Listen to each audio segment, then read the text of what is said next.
Hey tech enthusiast, this is Saf here and welcome back to my channel. So I've been using the brand new Samsung Z Fold Special Edition. There are certain things which I like and there are certain things which I absolutely hate and which are a bit of annoyance. Do you want to find out? So let's go. But before that, if you haven't done so, please do make sure you hit that subscribe button and the bell icon so you don't miss any of my upcoming videos. So without further ado, let's get started.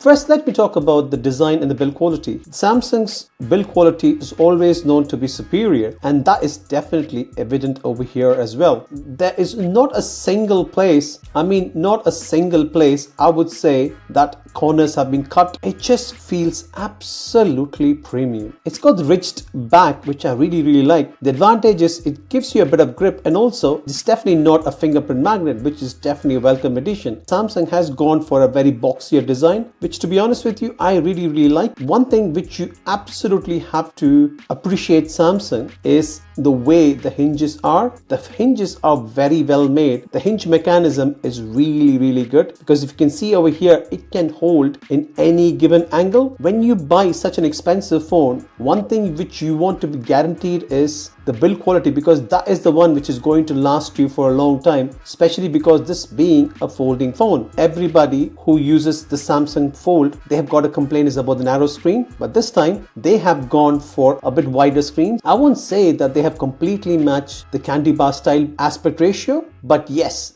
they have definitely given a much wider space so you don't get a very cramped kind of a cover screen. This time they have gone for a flat display, and some people might like flat display, some like curved display, but in this particular one, the flat displays work perfectly. One major complaint which a lot of people have is the crease, and I'm really happy to say I can still literally barely see the crease. Yes, the crease is there, but just marginally noticeable. Just to give you an example, that is my Pixel 9 Pro Fold, and I've been using it for some time. You can definitely see the crease in the Pixel 9 Pro Fold, whereas if you see the Samsung, you hardly can see any crease, and that shows how good the crease implementation this year has been. Kudos Samsung, you have done a brilliant job over there.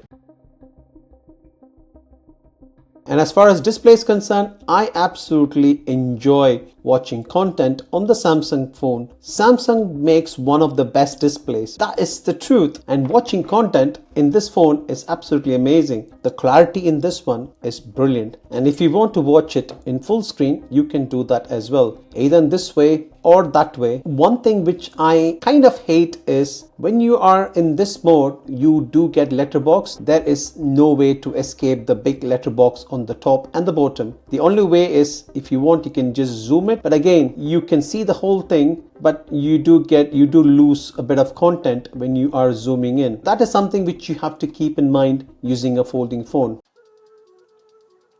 And the next thing which I want to talk about is definitely the cameras. They have not changed much as far as the design is concerned when you compare it with the Z Fold 6. They still have got the 3-camera layout, the same kind of design, but the only difference is they have become more bulky. So this time around, they have actually gone for the 200 megapixel of the main shooter, along with the 12 megapixel of ultra wide, 12 megapixel and a 10 megapixel, which is kind of similar, but the only big difference is the 200 megapixel of the main shooter. I have tried some of the pictures and they look really good. You really can't complain. As far as Samsung is concerned, the pictures they deliver are pretty good. I've taken one sample over here. You can actually see they have not boosted the colors or anything like that. They have actually given a natural tone. If you look at this picture, this one was taken in the daytime, and you can actually see the sky. The dynamic rate was actually pretty good, I would say. If you see, this is taken from the 1x and that is taken from the 2x, 3x optical zoom, and apart from that one, you go for the digital zoom, which is like 10 times and the 30 times, in which the pictures become quite fuzzy. And I would say this one is a decent shooter as far as you stick with the 1x or a 3x. So just to give you an example, so that is our test subject and you can actually see that is the original one, and you can actually see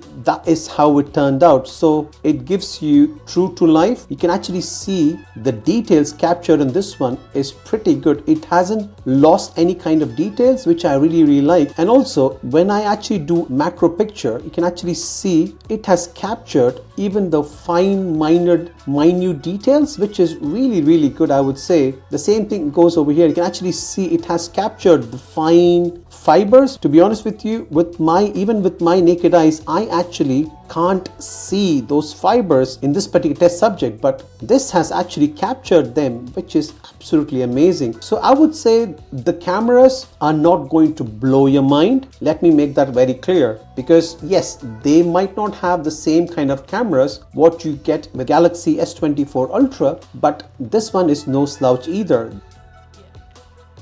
It is powered by the Snapdragon 8 Gen 3 processor, which makes your day-to-day life very easier, and also there is no jitters or lags or anything like that, and you can actually see it's pretty fast in operation, which I really like. And also Samsung has one of the best OSs, which is the One UI, which I personally really like. To whichever application you run, everything works absolutely smoothly. One thing which I really like about Samsung Folds are the implementation of the multitasking. I still feel like OnePlus Open does the best implementation of a multitasking. Samsung is not far either. Can open two applications same time, and also you can switch whether left or right or even vertical or horizontal, which some of the Chinese phones, they never used to do that, but nowadays they have also implemented that. Not only do they support two applications, you can open a third application as well. So you can open three applications, and if you feel like no, I actually want to use four applications, you can do that as well. There is one thing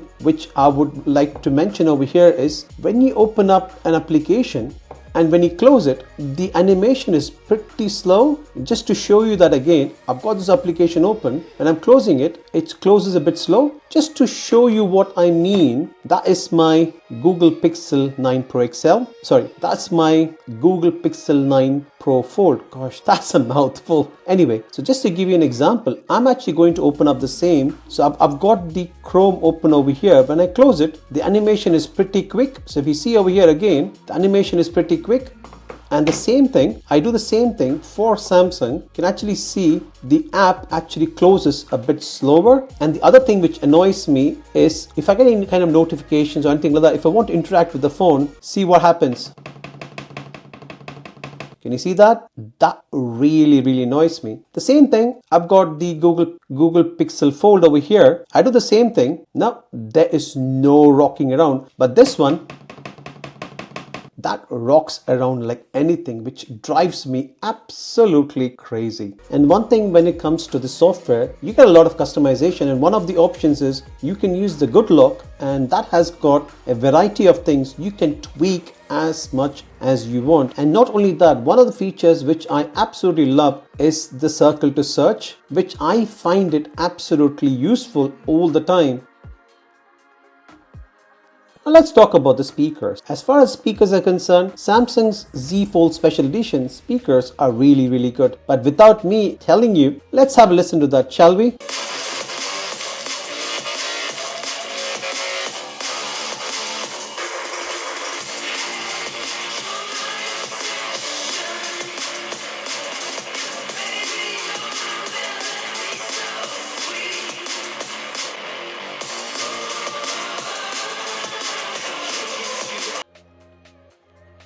So overall, as far as my usage has been, there are certain bits which I love in the phone. There are certain bits which I don't like. The bits which I like is, even though this being a folding phone, just like the Pixel Fold, this one is a 6.5 inch screen with an 8 inch of inner display. But in spite of that, I actually feel like this is lightweight, which is something which you cannot say about a folding phone. But hey, in my usage, I don't feel this is heavy at all. And also, this has got a very good design in the back, so it does not feel like it's going to slip out of your hand, because I'm a person who absolutely hates to put a case on. So in that way, this phone seems to be very good. And also the hinges feels very sturdy, very tight, and that gives you a sense of satisfaction that this phone is going to last you for a longer time. And also, as I said before, the inner crease is very minimal, but yes, you can definitely notice this inner crease, but not very drastic as what you see on the Pixel 9 Pro Fold. The cameras are decent. I won't say they are the best, but definitely very good. And also, this being a global edition, that is both a pro and a con. Pro being that is, yes, it is a global edition, so you can use any applications, whether it is banking apps, Android Auto, or even connecting it to your Google Wear smartwatch. That is possible with this one, but that's a pro. But the con is, even though this one is a global edition, this one is only available in China and South Korea. In China, you get a Chinese ROM. So if you want to get this phone, the only way is to get it from South Korea or get it imported. That's the only way you can do it. Let me know in the comments below if you want to see a comparison between the Galaxy Z Fold Special Edition and also the Google Pixel 9 Pro Fold. That's it for now. Thank you very much for watching, and you have a lovely day. Thank you.